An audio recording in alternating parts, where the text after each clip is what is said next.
Hello, everyone. Welcome to another Practical Pet Chat. Thanks for joining us. Thanks for reaching out to us, practicalpetchat@gmail.com. A lot of you have been doing that. And this is one of those that's kind of an amalgam of things that we see and hear on a regular basis, not just from your emails, but also on the boards and all the rest of it. So, Lauren, I'm not a therapist. I'm not sure I'm going to play one today, but I am really reaching out to all of you out there to just say, have some grace for yourselves. Okay. Yes, your pets are a source of joy and love and reinforcement of what's great about this world. But there are still going to be those times that even they cause stress, frustration, and you can't get down on yourself because maybe you didn't feel or say something right, or you didn't jump up at 3 a.m. in the morning and, put your slippers on if you got slippers and take the pet out. It's okay. I just see this ramping up, Lauren, of people who are feeling an extra sense of pressure. And I mean, I've read it a couple of times where I feel like I'm failing my pet because I'm so busy. I'm not doing what I should. I'm not a good pet parent. And I'm just like, wow, wow. I know we're our own, worst self critics in most cases, but this one just really seems to strike me. I know you see it too. What's your reaction to that So pressure, I, self pressure? I've seen or heard a version of this at my store for literally decades, depending on the individual. The difference is that in today's world, the stress and the pressure is, I mean, it literally is a pressure cooker level, like we're all just gonna explode. And it comes from a lot of different directions. And we're making decisions more quickly and we're having to be pulled in multiple directions. It's really difficult. My thing with pet parents, I mean, where my store was, I had a huge customer base of medical personnel. I had a few hospitals near me and lots of customers that worked in varying fields in the hospitals. And they all shared that. They all shared it's long hours, there's a lot of stress and a lot of pressure, and that's before you even get home. Um, and I've had people say, I work 12-hour shifts. I feel like it's so unfair to my pets. And that usually will start a conversation of if I don't already know about their pet. So, how'd you get your pet? Oh, I went to the shelter. Stop right there. Yeah. No matter what, the life you're giving them is a billion times better than it was. So there's that right there. Now, that doesn't necessarily assuage everyone's guilt. I have a very close friend of mine who used to be a customer too. And I've talked to her a few times in the last couple of weeks, and she's having a lot of guilt because she feels like she was meeting the needs she has all older dogs, and she was busy meeting the needs of the neediest dog, Sure. which which really limited her availability of paying attention to and addressing the needs of the other dogs in the house because they weren't as needy. So it wasn't until the culmination of that with the neediest dog and that dog is no longer here that she was able to turn around and see, oh my gosh, those dogs have aged. And where was I? I didn't spend the time I should have and the focus. And she has tremendous guilt over this. And you can only do what you can do. In the meantime, I know this woman. You all want to come back in your next lives as this woman's dogs, because they live in the nicest, cleanest, most fantastic household. with lots of, someone's always there. There's lots of love and lots of attention. Maybe not to the degree the neediest dog did, but it's all about degrees of relativity, right? Relative to what you have going on and how much you can give, that it's going to be this up and down type of situation. And if you don't cut yourself some slack and some grace and allow yourself to not be 100% of the time, then who's going to take care of you? And when you're not there and you're not well taken care of because you don't take care of yourself, then you're not going to be there for any of your animals. It's very complex. It's very we're humans and we suffer a lot of the pressure that we put on ourselves along with the external pressures. And we all have this criteria that we think we should meet. And when we don't, no one's harder on us than ourselves. So if you don't take a breath, if you don't allow yourself that space, then it'll be over. Yeah. There won't be anything for anybody. Yeah, I couldn't agree more. And I can relate to what you were just sharing. I have often said that Sugar's greatest gift to us was that she went quick because she knew I would spend every penny and then some to, you know, treat her and, try and keep her alive as long as possible. Selfish on my part. Um, but her greatest gift to Zoe was that Zoe became and had a number of years where she was the dog that got that extra attention. It wasn't split anymore. And I knew Sugar was looking down, just going, yeah, you know, I love you, Zoe. And the whole family is giving you every bit of love. Um, and, it wasn't that we didn't love Zoe. It was that we love them the way they wanted to be loved. And I think that's the other part of it It's is that, yeah. I see people posting that, oh, I'm concerned because, you know, two of my dogs are in my lap and on top of me and want to be around me 24/7, but the other one just doesn't, seem to want to have that kind of interaction and that kind of, and it's like, and that's okay. That's okay. You know, and it's funny because that was Sugar. Sugar, uh, had her own way, and part of that was her breed. She was part Shiba, and so she was very much like, I want to love you, but I'm gonna love you on my terms. And when she did, she loved deeply. And then it was like, okay, this is good. I'm gonna go sit across the other side of the room. Zoe, move on in and be the 100-pound lap dog lab retriever that you are, and we're good to go. But I think where I'm seeing that additional difference, and it's why I brought it up today, and is that people are, as you pointed out, they've got, their jobs, their family, their bills, their, responsibilities in all these different ways. And then it's like, oh my gosh, I feel guilty because I'm not feeding my dog right. I'm not, grooming my cat right. I'm not doing all these things that I'm reading online and I should be doing those, but I don't have one more bit of me to give to doing these things, learning these things. I don't have the financials to do all of that I should be doing. Am I a bad pet parent? That's the question that always kills me. Is I'll get asked, and I love that you said stop. Just stop.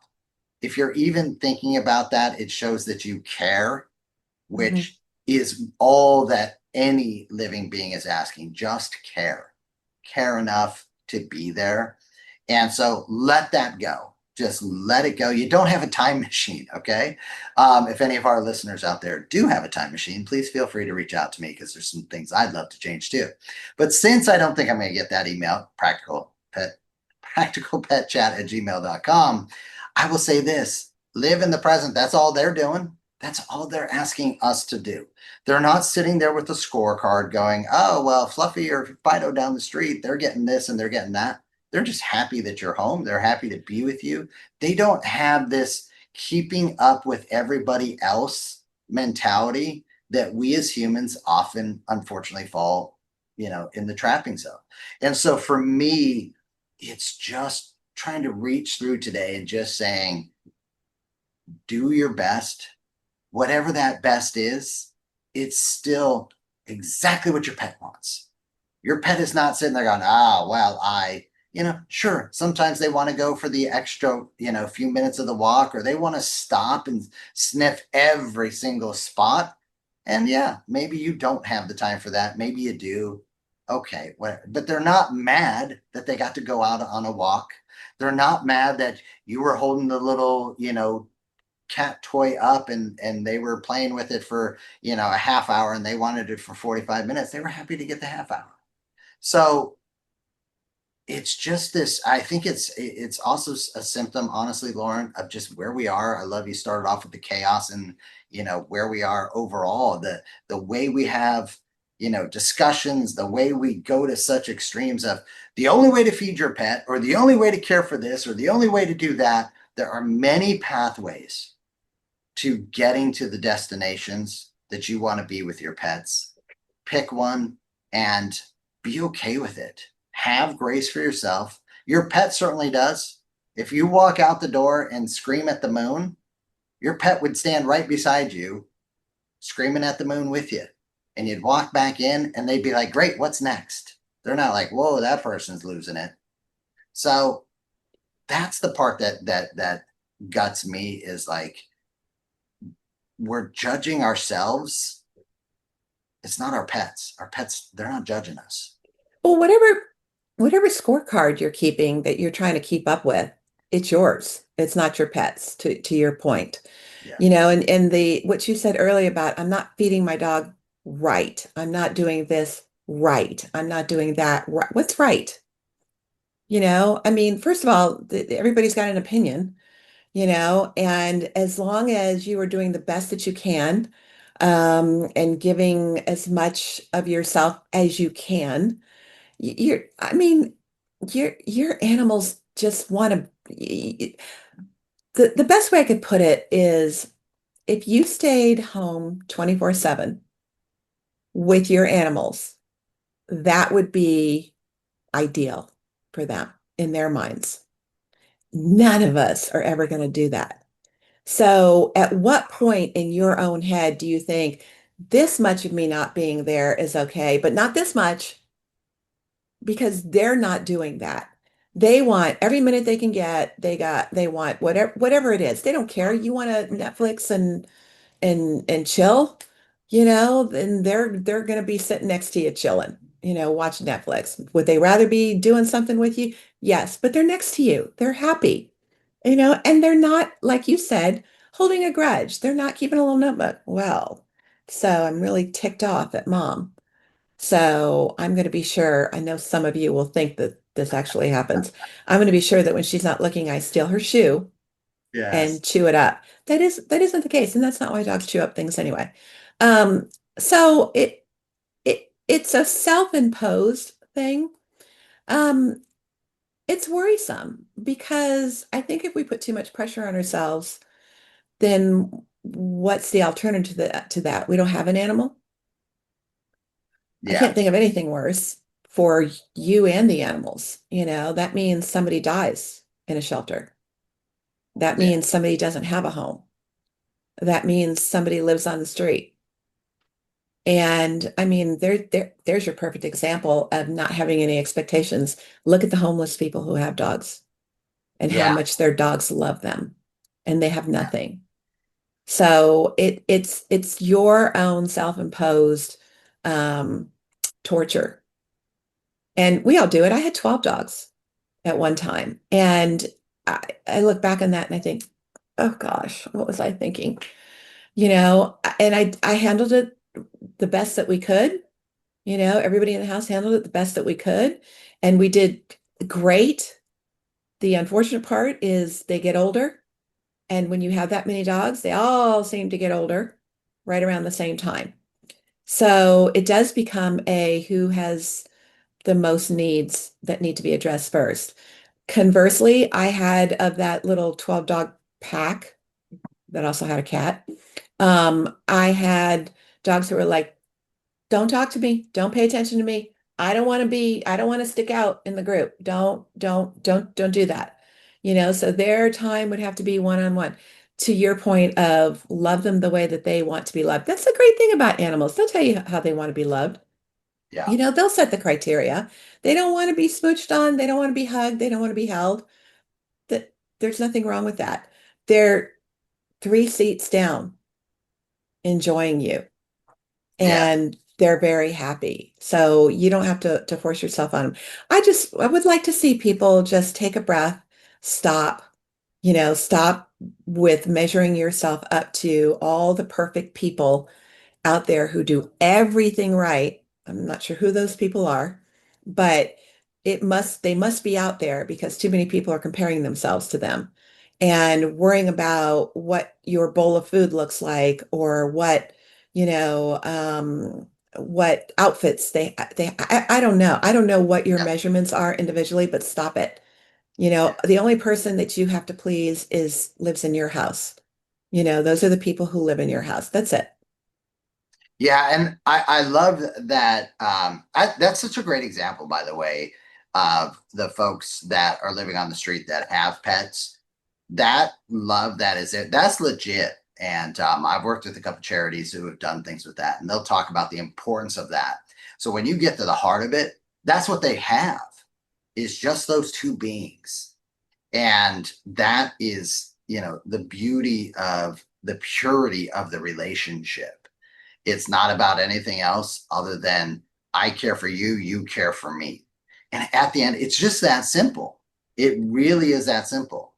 Do you care for the pet that you have? And if you do, you're meeting the most important criteria. All the other things are an elevation of that care. But no one other than yourself is judging you and saying, "Oh, I've got to get there." And that's the part that I agree with you. I would love to see us de-escalate. I mean, how many posts and all that I get sent so many different, pitches from different PR folks and Mhm. other podcasters and social media and all the rest of it. It's like this is the best way. This is the only way. This is now there are many ways. This is the right way. That's the one that always kills me. I almost want to have that person on so I can say, really, this is the right way. So everything else is the wrong way because there are many right ways to do so many different things that I think that's the problem is we've gotten to this headline world and it's now filtering into, oh my gosh, did I get so and so? Everybody is different. And I love you brought up something else too of the sitting 3 seats over. I made this comment to a person and we were having a similar conversation. I said, what's really interesting? When I'm sitting there, I would love to have Bella in my lap. I love that dog so much. I just want to snuggle and everything. But she will often sit to the side, sometimes right beside me, put her head on my lap. I want the whole snuggle. Well, there are also plenty of times where she'll go, if I'm watching TV or we're watching TV as a family, and she'll lay down right in front at the base where the TV is, up, eye level, all that. She'll lay there. And it's so funny because her TV is watching us. Right. Her joy, and Sugar used to do that a ton. Zoe, not so much. So many of the other dogs I've had throughout my lifetime. Everybody's got a different personality. I love that you called that out. And how many times not to get too ridiculous, but we've got bells. So not my dog Belle, but we've got bells. So if Bella wants to go outside, she taps a bell. If Bella needs to, she's got a bell by her food and all the rest of that.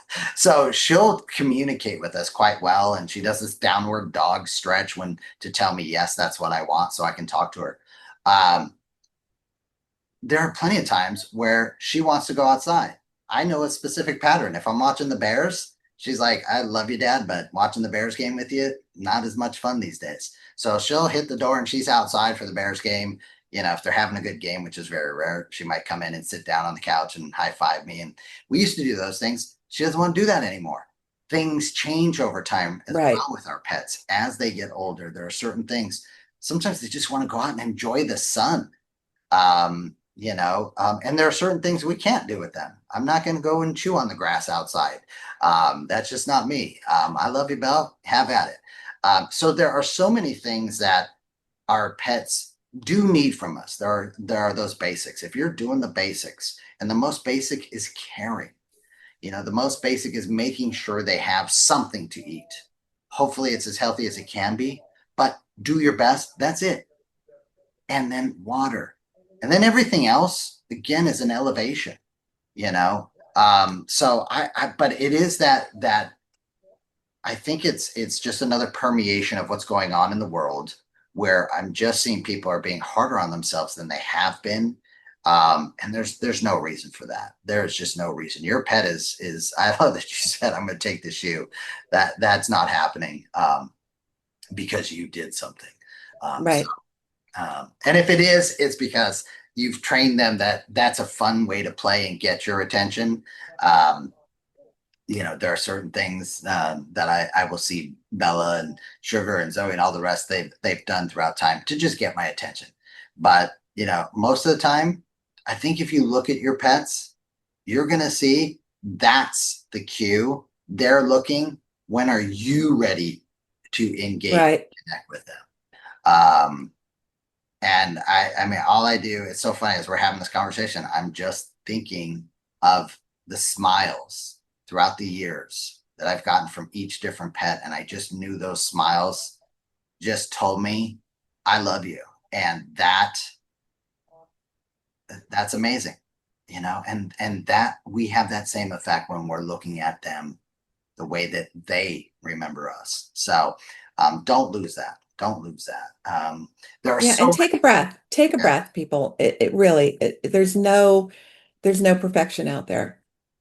Yeah. There's nothing, we're gonna fail, we're gonna fall.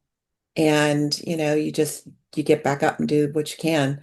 And nothing in the world, no one in the world will forgive you more than your pet. That is drop the mic moment there, Lauren. I love that. Hey, everybody out there, we share these because you're sending us your emails, practicalpetchat@gmail.com. What topics do you want to talk about? What stresses are you feeling? That's what this came about from today, hearing things, reading between the lines of your different emails. Reach out to us on all the different social media channels. Let us know what's going on in your pet world, and we'll talk about it here at Practical Pet Chat. Thanks for joining us on another great episode. Thanks, Lauren. Thank you. Bye, guys.